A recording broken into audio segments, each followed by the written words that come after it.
এক গ্লাস পানি দাও তো। এ সালমা, তোর আব্বাকে এক গ্লাস পানি দে। ঠিক আছে মা, দিয়েছি। কি রে, তুই এবার কোথায় যাবি? আজকে আমার একটা ইন্টারভিউ আছে। আর কত ইন্টারভিউ দিতে যাবি? আরেকবার ইন্টারভিউ দিতে গিয়ে অফিসার সে ঝামেলাকে চলে আসলি। যাচ্ছি যা, এবার যেন কোনো ঝামেলা করে চলে আসিস নি। এই বয়সে আমি আর একা একা কত খাটবো বলতো?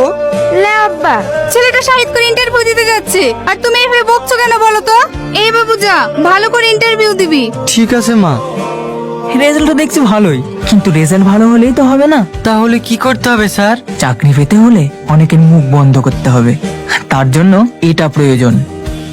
আপনি কি বলছেন স্যার? আমি তো কিছুই বুঝতে পারছি না। যদি একটু পরিষ্কার করে বলতেন খুব ভালো হতো। টাকা লাগবে, টাকা। স্যার কত টাকা লাগতে পারে? 10-12 মতো ধরে রাখ। 1000 স্যার? আরে না না, লাখ। সরকারি চেয়ারে বসে ওষুধ ব্যবসা করছেন স্যার? সরকার আপনাকে বেতন দেয় না? তোকে অত উপদেশ দিতে হবে না, টাকা দিতে পারলে তো চাকরি হবে, না হলে হবে না।